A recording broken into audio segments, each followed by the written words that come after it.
I'm Dr. Ashley. And this is Sherry. And this is From Her Point of View.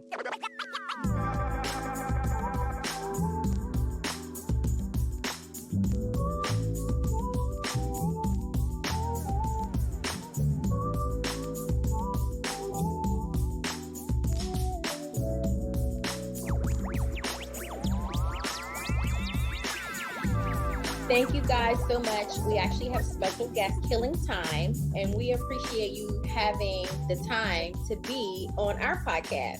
So, hey, I see what you did there. Thank you. Hey, for having us. So let our listeners know a little bit about yourselves. We are the Killing Tyme Podcast, Killing Tyme. If you're looking for us on the networks out there, my name is Corey. I'm Reggie. I'm Ronaldo. So we are a podcast about everything and nothing at the same time. We touch on men's health. We touch on relationships. We touch on society issues that are going on right now. So I wouldn't say any topic is really off limits for us. We just give our viewpoints on it and we go from there. Whose brainchild was this? Ooh, Corey's. Every time I have in communication, I'm hearing Corey, so I thought, okay. Yeah, no, this was definitely his bag that he wanted to do.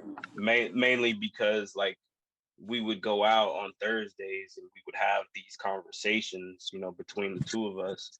And then, those conversations, we just decided, and he got the idea. He's like, no, man, we should podcast this. We should record this. And that's really how the snowball, how we got to this point, basically. Sounds just like us. Sounds just like us. Yeah. Who's and I don't think either one of us can really claim it as our own. There was no brainchild when it came to the podcast.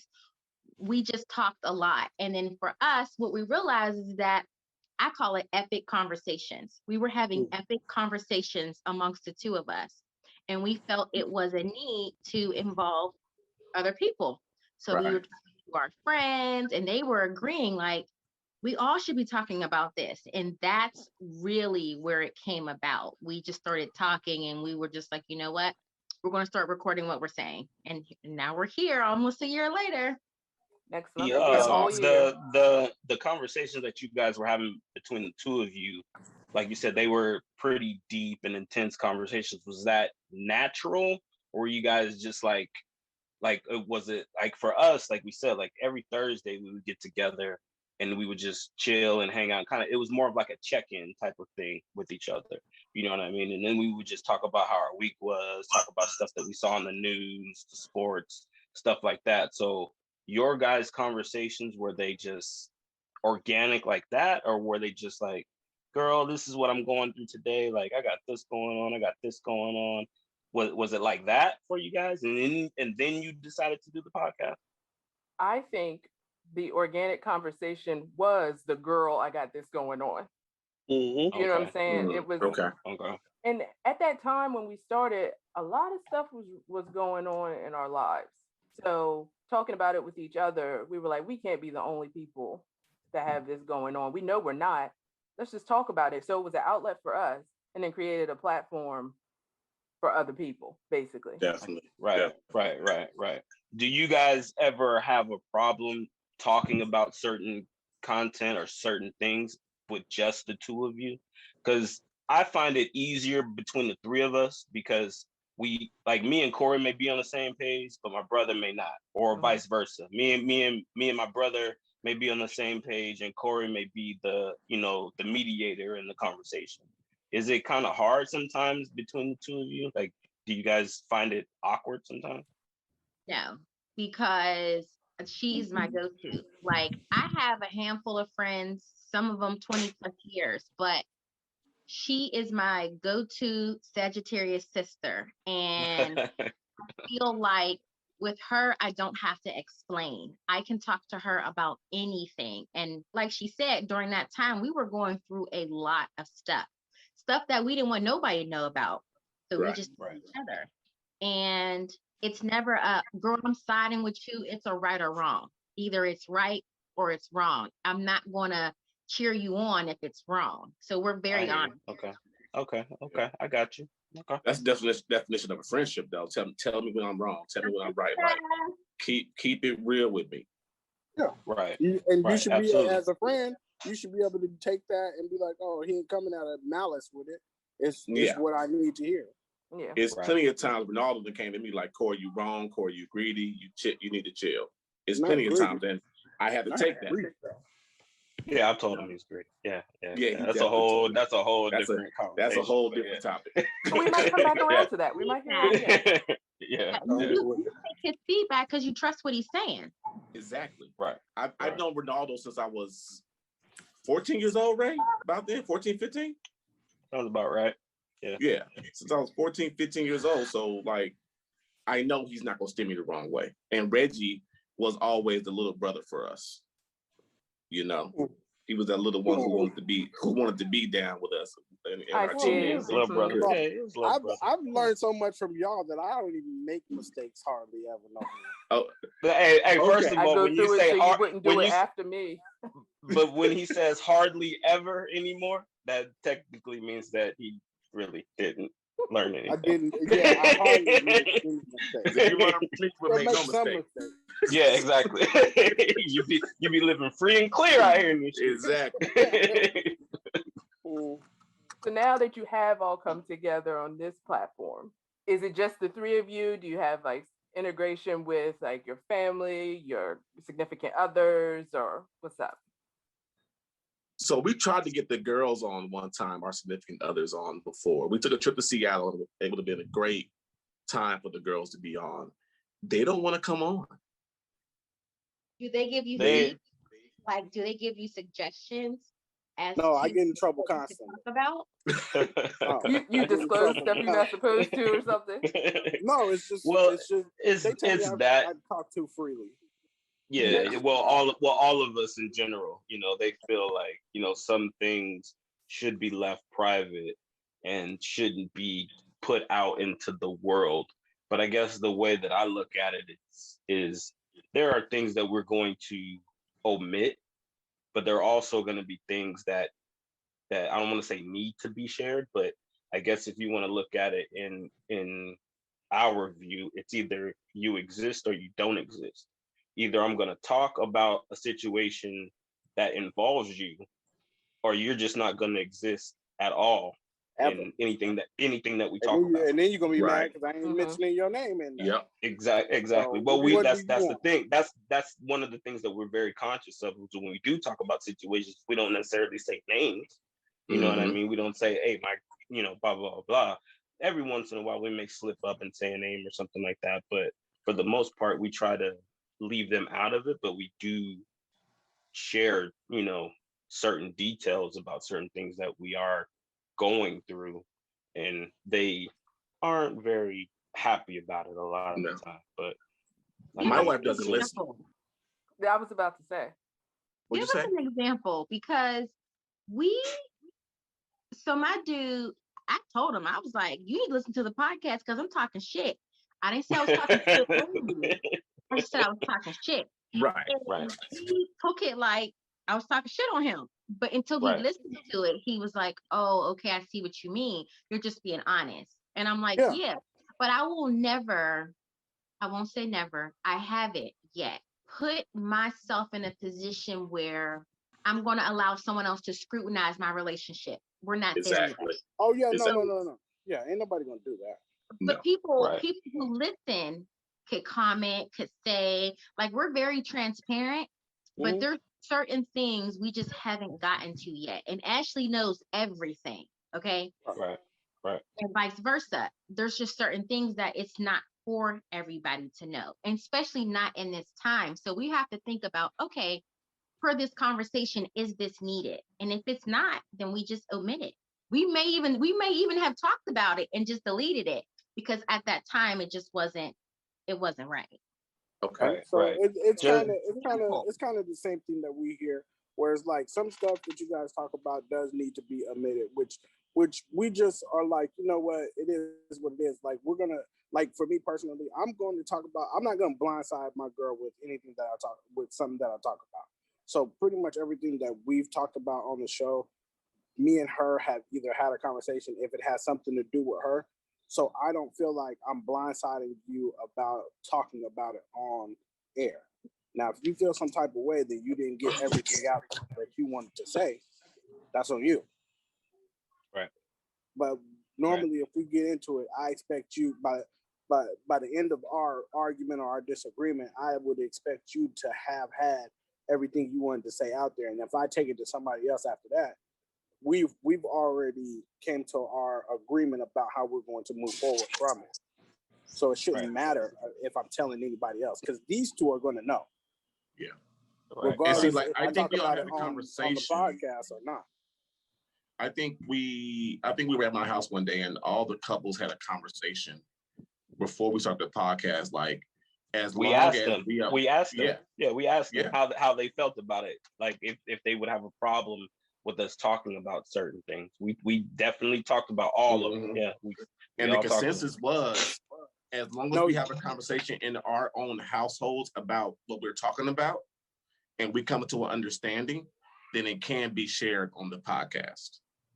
Right. You know, so that is one reason that we are very conscious of what we speak of. Now, does sometimes stuff just comes out? Yes. I think just as an example, Corey's the only one married between the three of us, right? So if we talk about sex, Corey's clearly talking about his wife. It's not a subliminal, it's not anything like that. So if we get into a sex conversation, that's who he's talking about. So I guess in a certain way, she may feel, I mean, Corey, I don't want to speak for you, but I'm just saying, like, she may feel a certain type of way. Well, I don't want people to know that I'm doing that, or that's how we get down. You know what I mean? But at the same time, just going back to my, previous thing that I was saying, either you exist or you don't exist. If we're having a conversation about sex and I bring up certain things, obviously I'm referring to me and you. Yes. So, I mean, it's just a slippery slope sometimes, but, we fight the good fight and we take I stay in trouble. Yeah, I was gonna say we stay in trouble, so we just deal with it sometimes. Yeah, I can't get out of trouble. We buy a lot of flowers and wine and stuff, so that helps. Well, we are going to be talking about some serious things and during this conversation, and we're going to be talking about some non-serious things in this conversation because we have a different set of listeners. This is from her point of view, and she want to know, what is a guy thinking? So we're hoping that does not cause trouble where flowers need to be purchased. Okay, it's all in fun. Ready. It's all right. Ready. It's all right. I'm ready. And I'm ready. Not only that is it from her point of view, but season 3 is our sexual season. So if we ask you something that you're not comfortable answering, you can say that and be be prepared for the answers. You can ask what you want, but I mean, I'm telling you guys are his point of view this season. So yes, let's go. You're gonna share, we're gonna ask, and hopefully you'll be open with us. We open. Let's go. Absolutely. Hey, he's calling pro flowers when we get done. Already? Yeah. Got him on exactly. We got an account over there. Oh my God. I guess I'm going to arrangements to take all my money now. Shit. Oh man. Sherry, where you want to start? I think we should start on a realistic note in regards to what's been happening, the George Floyd trial and how that transpired. From his point of view as a Black man, we're curious. How do you feel about it? And fellas, y'all want to go first? Want me to take it? Well, Corey, go ahead. Go ahead. You can go first. I'll go after you. Because y'all had a whole conversation and I was a part of it. Not the whole thing, because without my coffee, I can't be up. Right. But I was tuned in and y'all was making some good points. So we're curious to know. So the George Floyd situation. Corey, don't cuss because I can feel it already. We'll just throw that little E up and keep it moving. Yeah, you about to cuss. Yeah. Corey, say what you want. I hate that man. I hate that man lost his life. That man lost his life for no reason at all. I am glad that this ex-officer, Derek Chauvin, was held accountable for his actions. I am anxious and afraid for sentencing. for that reason only, because we don't know if this man's gonna get 5 years, 10 years, 20 years, 40 years. So if they go in there and give this man, 5 to 10 years, that's all my life is worth. You took my life, you took this man's life, and now you are sentencing him to 5 to 10 years, which means he might be out earlier than that. So that's what my life is worth. And then you throw some money at the family, my life is worth millions of dollars. My life ain't worth. My life is worth more than that. So it's terrifying as a father of 2 girls and a boy. I had to have a conversation with my 17-year-old daughter yesterday. I was like, no matter what, you get pulled over. I don't care if you're in the right, whatever. You just come home. That's all I want you to do is just make it home, and we'll figure everything out later. And it's sad that we have to have these conversations with our kids, and our counterpoints don't. My son at 13 years old, I have to have the same conversation with him, and he's not even old enough to drive yet, or basically be out on his own. But we see what happens. I can't let him outside by himself because something might happen. So that's where I'm at with it. I'm gonna go a little bit further. What Corey had said, like, of course, like I share all the same sentiments that Corey said. Like, yeah, like I feel terrible, about this man losing his life for something so, ridiculous. And I think we all share those same sentiments. The thing that I have a problem with is the mental traumatization over it. You know what I mean? I don't know if we as a community, even Black men, even kids or whatever, to take a little bit further, are able to handle those type of things being watched and seen constantly. You know what I mean? Like, I think if you scroll through the news, I think just the day that the verdict came in, there was the young girl that got shot and killed by the police officer. And then I saw another video of some kids riding their bikes, and the cops had stopped them because they quote unquote fit the description. So it's not just that, it's a compounding thing. You know what I mean? Like, just continuously keeps happening. And so I'm not worried about myself. I'm more worried about my kids. I have 3 boys. You know what I mean? I have a 19, 17, and 13-year-old.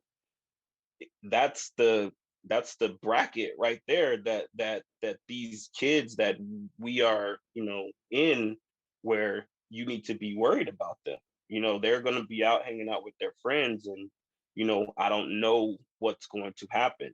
Just to give you guys an example, my middle son, a couple weeks ago, he decided that he was gonna try and make him some money on the side. So he ordered a bunch of stuff off of Amazon. He's like, you know what, I'm gonna go around the neighborhood and see if I can spray paint numbers, on the curb for the houses in the neighborhood. So I'm like, you know what, man, just be careful. You're gonna be going around. Like, I had him give me the whole little spiel. Like, what are you gonna be telling these people? Yada yada yada. And of course, I've got anxiety over it, but I don't want to project my anxiety on him. I want him to feel free enough to be able to go out and do those things. But then you see these videos of the one kid just walking through the neighborhood, and the army sergeant, like, bro, like, you don't belong here. You know what I mean? Like, I don't know what I would do if something like that happened to one of my kids. So I pray it never happens, but still, it gives you anxiety just seeing stuff like that. So that's really where I am about it. It's like, it's a daily reminder of, no matter how much money you make, what position of rank you are in the army. Speaking of that, the was it the army guy, the Navy lieutenant that got pulled over by the cops, and they pepper sprayed him in the car? The army guy, you know what I mean? Like, come on, man, he's the second highest ranking person on this military base, and y'all pull him out like he's a legit criminal. You know what I mean? So it doesn't matter. So that's really where it is. With me, it's just a constant reminder, and it does give you a lot of anxiety sometimes. I try not to let it get to me. I definitely don't push that on my kids. I just, try to let them let them live. But it does worry me a lot. All right, so I guess that leaves me, the one without kids, that has to worry, that probably worries as much as these two do, and maybe even more, about a lot of stuff that has to do with my nephews, my nieces, and all of them.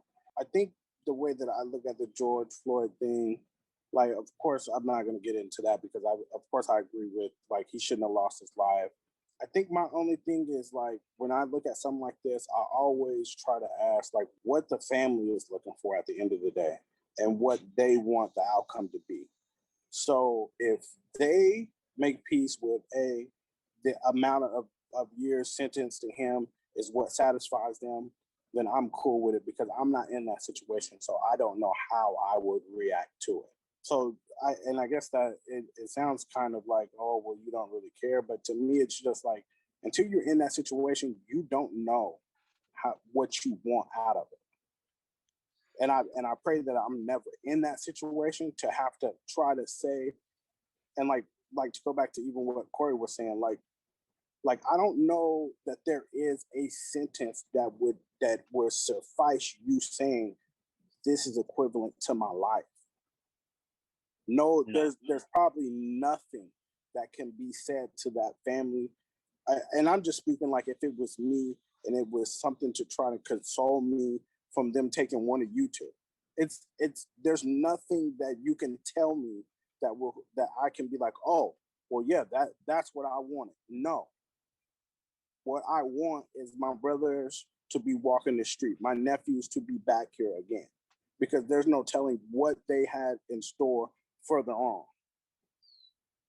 So that's the way that I look at it. It's an awful ripple effect, and just that one little thing or little, like, everybody's little mistakes in that has the biggest ripple effect in the world, and you never realize it until you're put in that situation. And it's almost, and not to dumb it down, but it's almost like if you've ever put money in a slot machine and been like, oh, what I could have done with that $20 after I've lost it, that is exactly what this is. Where it's like, what that man could have done if he just would have moved his knee. He could have avoided everything. And this is just from the officer side of things. Like, if he just would have moved his knee, how different would his life be right now? George Floyd would still be alive. None of this would have happened that happened, that escalated everything to where it is now, had he just moved his knee off of somebody's back. But we're here now. So, like, now it's Monday quarterback and like, oh, man, you should have moved your knee. And I wish you would have. And it's one of those things where, like, yeah, I want my nephews to always come back home. I want everybody to have their day in court. I'm a big believer in have your day in court, bro. Fight it there. But am I going to get the same shakedown? Yeah. I even to this day, I just turned 36 years old. If a cop drives by and he's going the other way, I still will look in my mirrors to see if he's finna bust a U-turn or not. And I know I'm 100% legit with everything that I do. But do I still not so much freeze up, but is it still anxiety or whatever you want to call it, or a little bit of like, oh, unsureness of what's going to happen? Yes. And I work with the police every day. Right. And for me to still have that, it still tells you what has taken place in life. Right. It's a constant barrage of this stuff. So you get the verdict. I don't know if it was before or after, and then you find out this young lady has been shot and killed. Oh, last year, I posted a bonus episode called Our Beloved Sons. And that was talking about Ahmaud Arbery. And so we had that. And we had George, and we had Jacob, and we had all these other young men. And this is nothing new. It's just the fact that we have the media that is showing us this, and we're being re-traumatized over and over. We get to actually watch you die on TV, rather than later seeing you hang. Seeing you hang from a tree because we walk by later. Like, we get to actually watch you die in real time. It is traumatizing thinking about our sons, just like you guys. I have a 13-year-old son. In that bonus episode, I talk about how you have to be conscious of everything. In the community we live in, you are the only Black boy.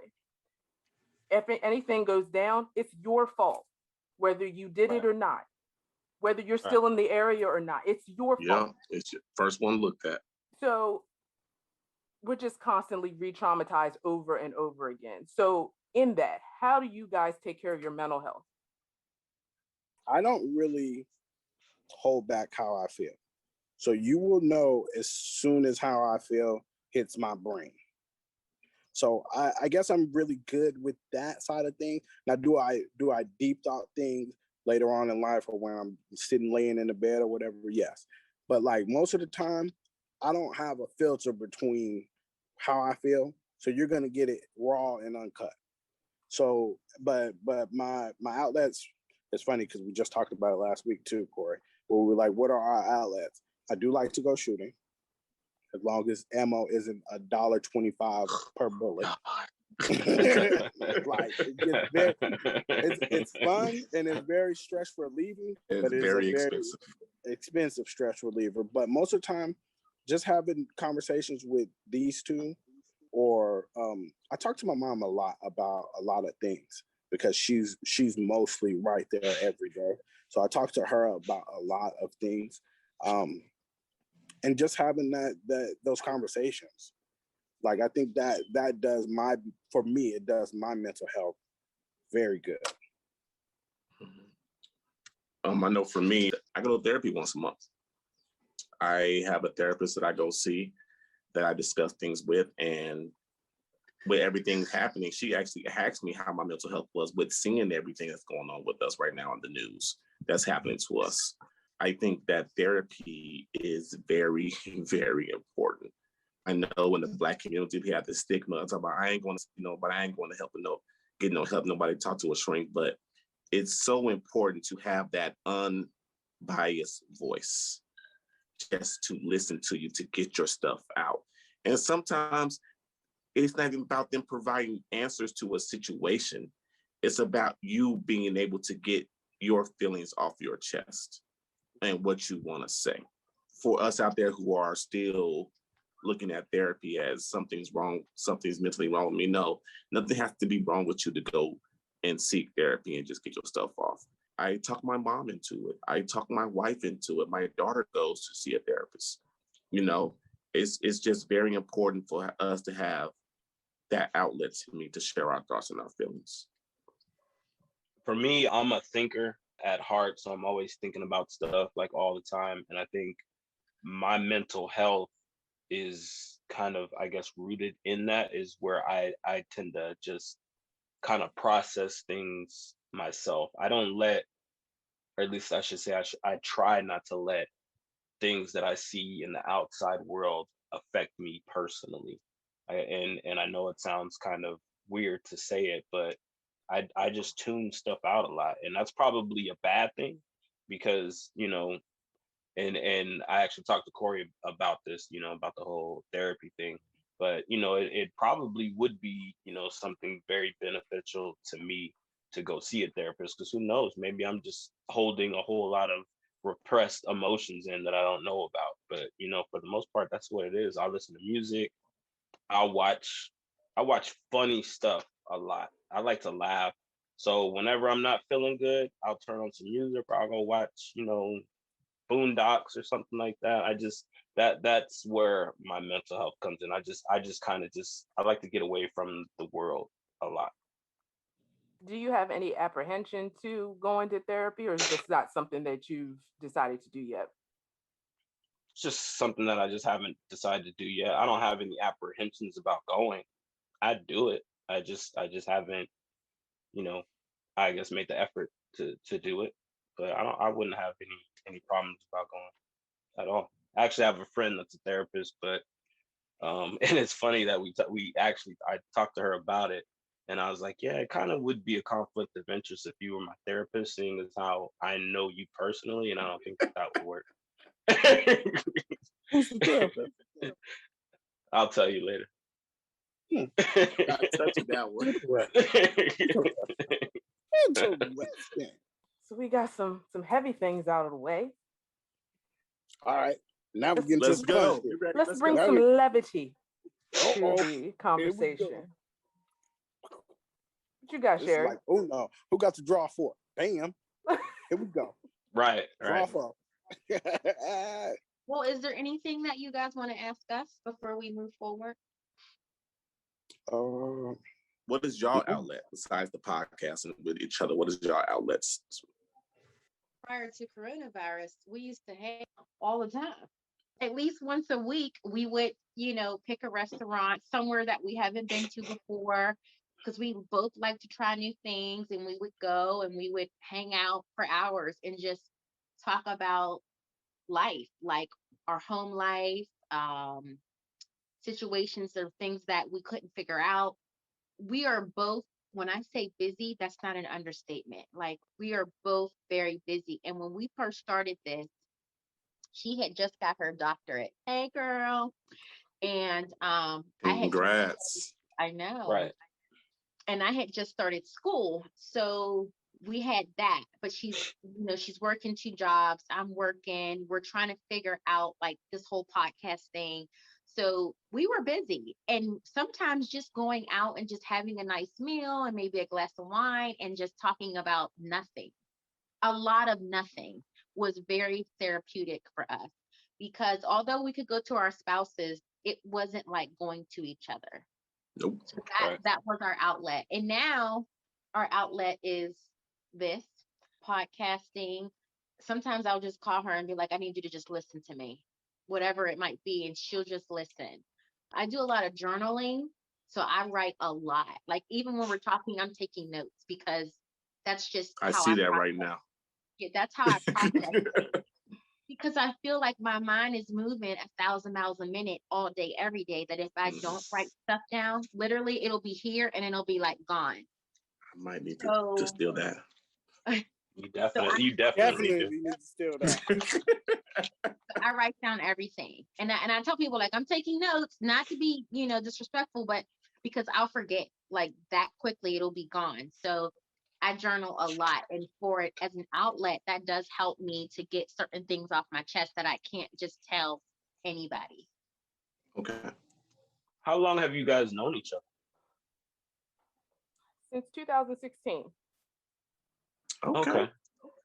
Yep. Okay. I met her through my husband. How did y'all used to work meet? together. My husband and her used to work together. Her husband was keeping her from me. I'm gonna be real. And me and her husband worked together, and I would always ask him, how come, we would all hang out after work, and I'd be like, how come you don't bring your wife? And he's like, oh, she's at home with the kids. And I said, at some point you have to bring her out. You just can't keep leaving her out. So they had a cookout. He said, oh, come over to the house. And instantaneously, she was my home girl. Nice. So that moment on, we was together forever. Okay. You know what that sounds like, Corey? The One on Netflix. On Netflix. It does sound like that's what it sounds like on Netflix. Yeah, I don't know if y'all seen it, but Was it's she a crazy? No. So It's a show on Netflix where you can send in like your DNA and it matches you with your true love. It's like a ancestry test, but you send it in to find the person that you're matched with, like for life or whatever. That's what it sounded like. That y'all met and all of a sudden like it's an instant connection. But that's kind of what it sounded like. Yeah. Yeah. She's and I give her praise all day long. And don't get me wrong, and shout out to all my real friends. I have about 5 of them. But she's a different type of friend. And because I'm in Maryland, I don't have family there. I'm by myself. I lean to her for a lot, and she gets me without judgment. And so for that reason, I just appreciate her. Right. Cool. What I do, I go to therapy every week. So that's how I take care of that. And I do a lot of writing, and it's not journaling, but it's writing because it takes me out of my head. So I do creative writing. And when I should be taking care of myself, I'm probably loading myself up with other things. So instead of dealing with stuff, I will get another certification or something. Gotcha. Something like that. Your therapy is staying busy. That's what your therapy is. It's a gift and a curse of sorts. Yes, because it keeps me busy, keeps my wheels turning, but it also doesn't allow me to deal with some of this stuff. So that's why I need to go to the therapist every week. Right. So we were supposed to be getting light, okay? Yeah. Come on. We had a love fest and everything. Y'all keep going down the wrong streets. Y'all need to get back on the main road. Y'all keep taking U-turn. We on the back road. Get back on the main road. Yeah, exactly. We need to get back on the main street. All right. So earlier this week, we had a lovely session with a young lady who is a sex coach, and she owns a CBD shop and a toy shop and everything. And she's You had me at hello. Okay. And we talked to her for a good hour, and her episode will be coming out just before this one. So we want to get some ideas about what you may think about some of the things we talked about with her. Okay. All right. So Let's go. Let's start with the toy situation. I knew that's what you were going to say. Now, I did too, this young lady, I knew that's what her and her husband, they actually have a YouTube channel, and they go on there together. So they talk about these things. And so we thought that was just great, that you can have this open conversation with your husband. You don't have to feel crazy about wanting to bring out this, that, or the other while you're trying to get down. So how do you feel about toys being incorporated into your sexual interactions? Let's go. Hey. Corey, go ahead. Corey, go ahead. Corey, just say, I got this, fella. Don't say nothing. I told you. Whip his hair back and forth. All right. I am with it. Enhance our sexual experience all day. I don't want to eat chicken the same way every single day. I hate to put it that way, but it makes sense. It makes sense. I get the analogy. I get the analogy. Oh, Corey froze. So look, there you go. They fed us chicken 5-6 days a week and they turned it to 5, 6, 7 different ways. Okay, I need to experience different things, because if I'm not experiencing things in our sexual relationship, I'm going to go find it somewhere else. So if I'm not getting satisfied, and if toys will get us to that satisfaction that we both need, then that's what we gotta do. Because I don't want to go looking for it anywhere else. So do you prefer to introduce them, or would you prefer her to bring them to you? I think it's a little bit of both. Okay. I think it's a little bit of both, but you have to see what your partner is comfortable with, because they might not be comfortable with what you want to do. So you got to find that compromise and that middle ground to say, okay, this is cool, this ain't cool. You're cool. You're cool with it, but is she cool with it? For the most part, yes. Yes, for the most part. Can you send me a picture? He showed me something that he ordered on Amazon. I'm like, bro. I was just about to say that. I was literally about to say that. I was like, bro, I don't know what the fuck you think. He was like, you gotta get one, and I was so like, we going there? Bro. You need to send that back. You need to send that back. I ordered what they called the accommodator. I don't know if y'all. Look, she finna write it down. Write that down. Sherry's writing that shit down. Yeah. Sherry's writing that shit down. She's writing that shit down right now. It goes on the man puts it around his face. It goes on the chin. There is a plastic case that comes out of it. Mm-hmm. So basically, it inserts inside of her while you can eat her out. So basically, I can eat her, and she's getting penetration at the same time. You know what I'm saying? Double the fun. Hey, first of all, I thought Sherry fell out. Nigga, how much was that? $25.99 on Amazon. Where was that on Amazon? Where was that on Amazon? Yeah, can I get Amazon Prime? Amazon Prime? So the question that I was gonna ask is not even gonna fit here, but what some of our listeners noticed was that they were having a hard time introducing these things in, because the men were like, it's disrespectful. You need that? It's disrespectful. They feel like it's disrespectful. Yeah. But at some point you have to be comfortable with what you, and let's just call it what it is. I mean, you have to be comfortable with what you can and can't do. And if you want to blow her mind, which is what most men want to think that they can do, but at some point your girl is used to that regular chicken that you serving, bro. So you got to throw some sauce on it somewhere. And exactly. Just like Corey said. Yeah. You better get a couple of sprinkles. You better learn how to throw that salt a different way or something, bro. Yep. Because you come in there with that same after 8 strokes, you like, oh, flip over. She's used to that, bro. Oh, this again, huh? Yeah. Right. Oh, right. That's how you go. I know you're gonna be done in 2 minutes. Like, bro, it is what it is. Like, you just have to.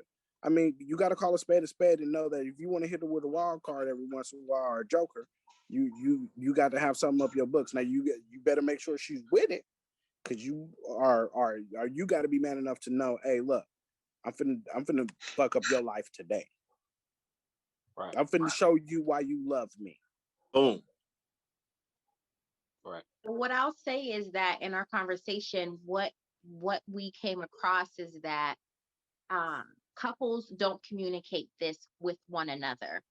And just like you said, a lot of guys feel like it's disrespectful, when in reality, just like Corey said, nobody wants the same chicken forever and ever and ever. I mean, there are people out there who's cool with the chicken being plain every single night, a little bit of salt and pepper, it works out. But then there are people who want a little barbecue sauce, and there's nothing wrong with that. Nope. So what we learned is that the conversations are not being had amongst couples, and they're not being had for that reason, because someone is offended. Someone feels as if this, I'll say, accessory is taking their place, when in reality, what this thing is doing for this person, it can't be achieved by a human being. So when you understand that, maybe you feel the need to want to compromise a little bit. I also think that a lot of the time, like, guys may feel slighted by the suggestion that, oh, well, I'm not doing enough to satisfy you or whatever. So like when you said, like, the conversation, like if my girl would have bring it up, like, oh, well, let's bring, toys into the bedroom. Oh, well, wait a minute. Like, wait, I thought like it's a slight to the ego sometimes for certain guys. Right. So that may be where the communication kind of falls off. But some guys may be, I'm going to use me for an example. I personally enjoy her being pleasured, I guess, more than it would be for myself. You know what I mean? If she's enjoying herself, then I know I'm going to enjoy myself. You know what I mean? So if that's what it takes, by all means, you know what I mean? I love toys. I play video games all the time. Come on with it. come on with it. I mean, I don't know him. And to be 100% honest, yes, I was one of those guys that was, like, nah, bro, we don't need no toys. Like, I got this. I'm a man. Like, you need something. I got this. But I've turned the corner. You know what I mean? I've been like, you know what? Well, that, yeah. but yeah, at the same time, like, it's out there for the people. Yeah, at the same time, like, yeah, I'm not opposed to it at all. Like, I even I think I talked to her about it before. Like, we don't have anything now, but I talked to her about it before. Like, yeah, like, come on, let's go to the store. Let's go get some stuff.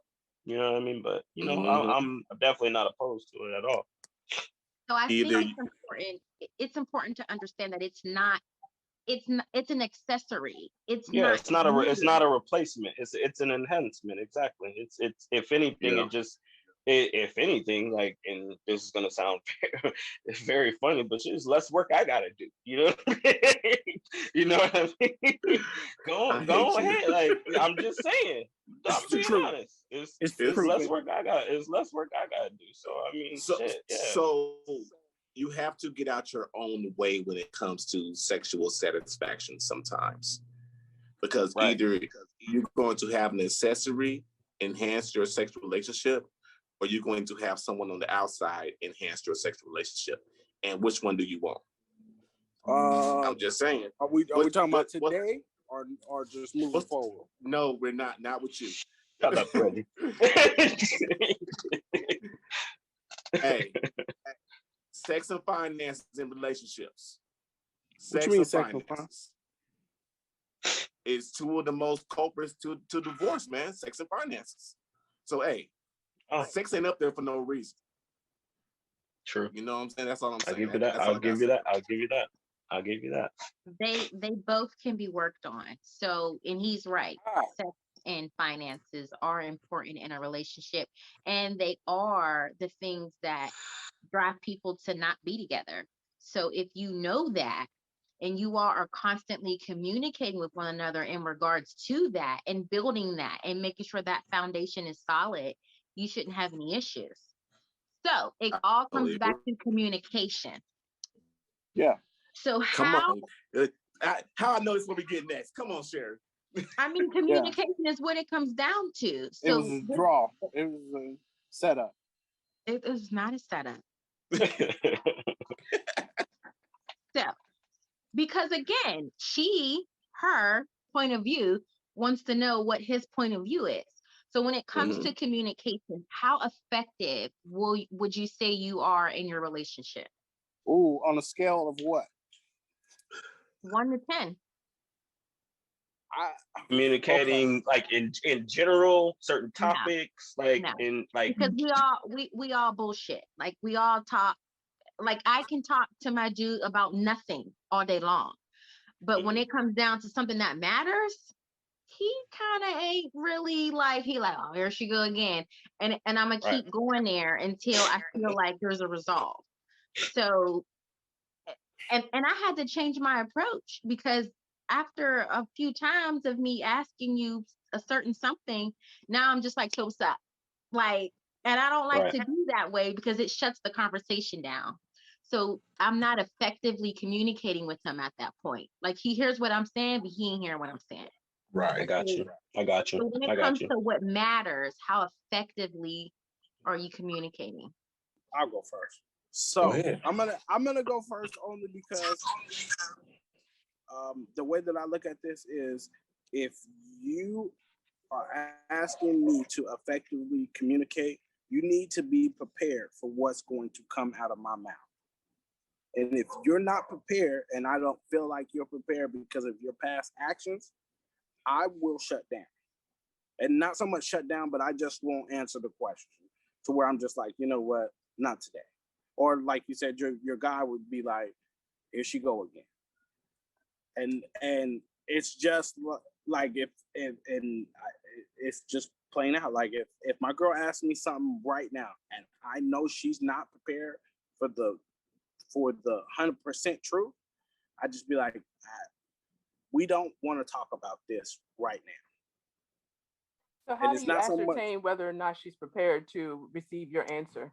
Just based off of past reaction. So like short thing. Like when I started dating my girlfriend, let's just go with the first time, because we broke up and then we got back together. So the first time around, she had this girl that was doing her hair.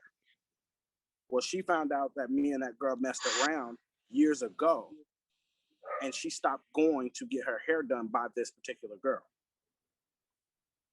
All of a sudden, because of me. So that tells me that and then ever since then, she's been iffy with any girl that I bring up. Now, if I tell her I've never done anything with a person that may have been around her or whatever, and I've seen it. Like if I just omit it for a night out, and we go out and we run across somebody that I may have talked to, she'd be like, oh, she was cool. That was nice hanging out with her. We had a good time. But the moment that I'm like, oh, well, back in the day, me and her may have had something, then all of a sudden it's like, I can't stand that fucking girl. She gets on my fucking nerves. She doesn't do my hair right. She don't do my nails right. No, she was doing it right for 10 years. But now all of a sudden you throw me into the equation, and now all of a sudden you got issues. So if it's a question of which my girl likes to ask is, will you tell me who you slept with? So that way, if we're ever around them, then I know how to act. Or if they, first of all, if you ever think that I'm going to let somebody disrespect you, whether or not we've had something in the past or not, you're attacking my character is what I feel like. Because I'm going to stand up for you anytime. Because at the end of the day, my job is to make sure that you're okay wherever we go. So I'm not going to let anybody disrespect you. In the moment that I feel that it's happening, I will check that. So I don't feel like it's something that I need to relay to you and be like, oh, well, we're going here and I've had sex with this person, or I've dealt with them on this level, because at the end of the day, you're going to feel comfortable wherever we're at, because I'm not going to be all in somebody's face, kicking and cacking to make you feel any type of way. But that's just for me personally. Reggie was out in these streets. Scale of 1 to 10. They can't go anywhere. Where are y'all at? I mean, Scale of 1 to 10. I communicate. That's what she asked. Scale of 1 to 10. I'm sorry. I went all the way left with it. But yes, you did. Yeah, there you go. Taking the wrong damn turn. Scale of 1 to 10. I think I communicate at a 9. I think I communicate at a 9. Reggie, am I 100%? Go ahead. So you communicate. I had to get that off my chest because it's been holding me. And that's great. So you say that you communicate at a 9. Mm-hmm. Do you think that in the beginning you weren't communicating that well? And that in part is why she felt or feels the way that she does, because the example with the hairdresser, that should have been told to her. I feel like she didn't find out the right way. And then when she found out, she was like, oh, this motherfucker, like, for real? Because no, I was 100% honest with her. She was like, have you dealt with anybody that I know? And I was like, well, I know you hang out with Bree. And she was like, yeah. I mean, it don't matter. Everybody. And she was like, okay, cool. That was right up front, like 2 weeks into us talking, and the first time around. So then, like a month and a half later, she's just nitpicking to death. I don't want her doing my hair no more. I don't want this and I don't want that. And I'm like, well, what happened? And she's like, I can't tell you. So I'm like, well, I don't know what you want me to do. To me, I'm going to go, if you're not going to give me an answer to my question, then I will come up with my own resolve to it. And my resolve to it was either y'all had a conversation about me and you didn't like what she said, or you just plain out don't like her because she used to fuck with me back in the day. Okay. But you're at a 9. You are confidently saying that you communicate the difficult stuff at a 9. Yeah. Okay. Only because I don't think nothing difficult to talk about. Like, first of all, I don't to me at least, I don't come off to where you can't come to me about anything that you want to talk about. I will talk to you about whatever you want to talk about. Just be prepared for what's coming out of me. Corey? Oh, my turn. Oh, I'm a horrible communicator when it comes to me and the wife. I don't think so. I'm going to totally disagree. I'm going to disagree, but I'm going to let you finish. Kanye voice. Horrible. I'm probably at a 4, probably, and I'll be honest with that. I am a person. I'm a very, very spontaneous person, and that gets me into trouble when it comes to me and the wife. I just make things happen. It's on my mind, boom, I make it happen. It's already done. Or it would come to her, she's a thinker, she's an overthinker. She'll be like, why'd you do this? Well, I just made a decision, I roll with it. Well, I feel this way about it. Well, it's too late now, I made this decision. And that gets me into trouble in my relationship a lot of times. And I have a hard time having hard conversations because I don't like disappointing people, and okay. I feel that, I said, okay, I'm listening to you. No, because I feel like those hard conversations sometimes will disappoint a person. I don't care if you're mad at me, but I do care if you're disappointed with my actions per se. So I think that communicating is something I've gotten better with over the years and in our relationship. And I'm still trying to do those things better. But yeah, I think I'm about a 4 when it comes to communication. The only reason why I would disagree with that, Corey, is because you tell your wife everything. Everything. There's nothing that you do that you don't talk to her about. So that's the only reason why I would disagree. Now, will she have a problem, to Reggie's point, like what you say or what you do, that may be a conflict. But as far as communicating, you guys talk about fucking everything. So that, I guess that, I don't know if that's a two-sided, conversation as far as communication, but it's not like you're not communicating to her the things that you're thinking about or the things that you're wanting to do.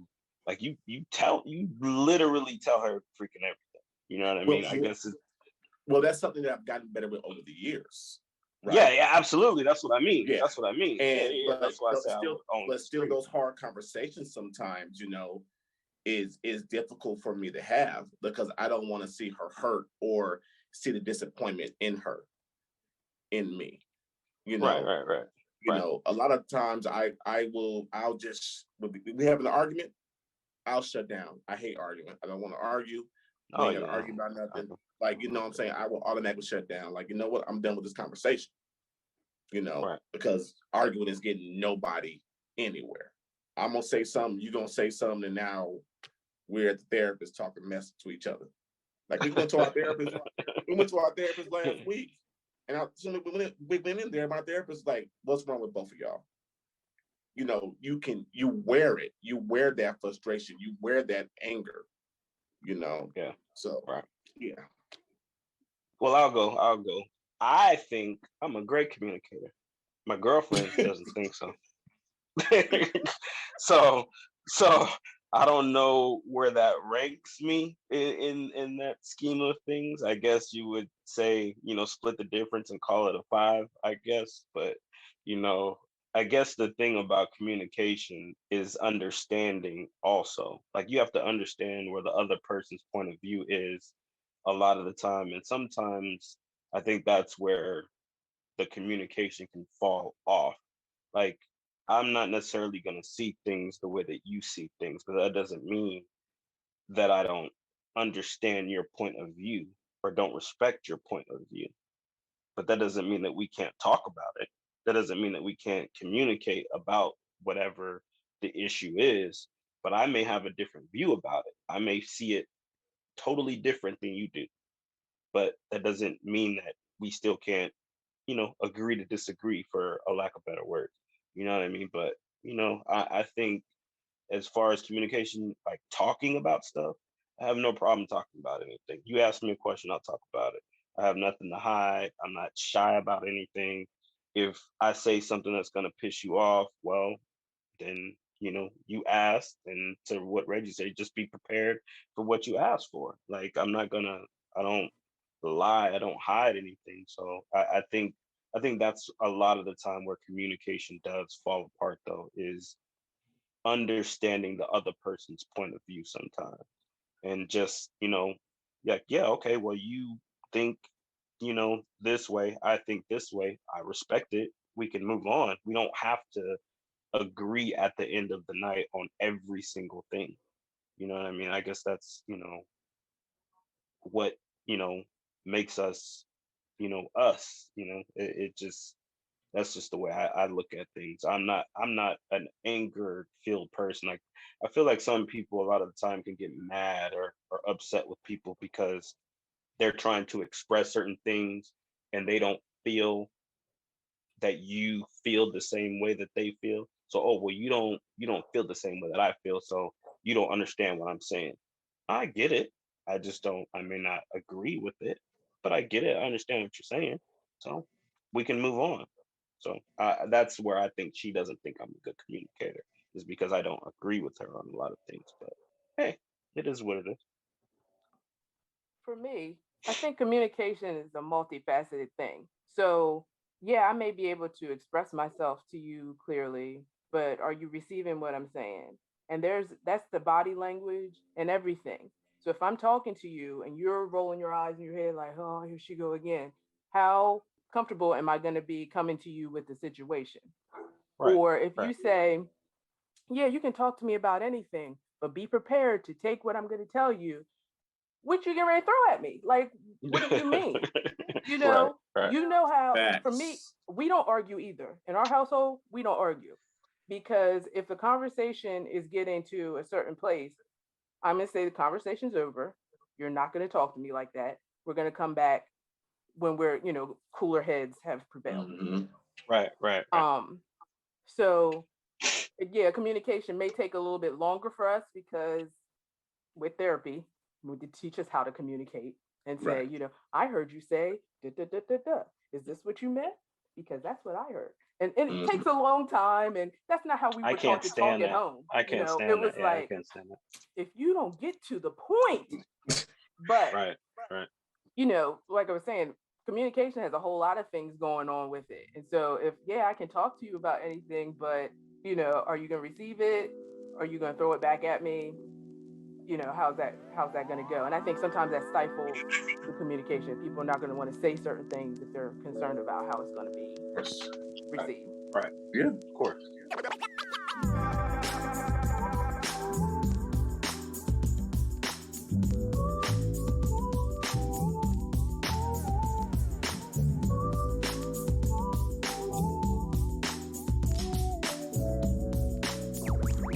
You've been listening to From Her Point of View, the show curated specifically for women by women, covering a wide range of topics. Though this is From Her Point of View, we want your point of view too. Become a part of the show. Questions, comments, and feedback are welcome through Instagram and Facebook, where we post regularly. Email us at fromherpointofviewllc@gmail.com. Leave us a voicemail at 443-507-8032. Tune in weekly, and please share with your family and friends, as we can be found on your favorite platforms: Apple Podcasts, Podbean, Google Podcasts, Spotify, and Amazon Music. Thank you for listening to From Her Point of View.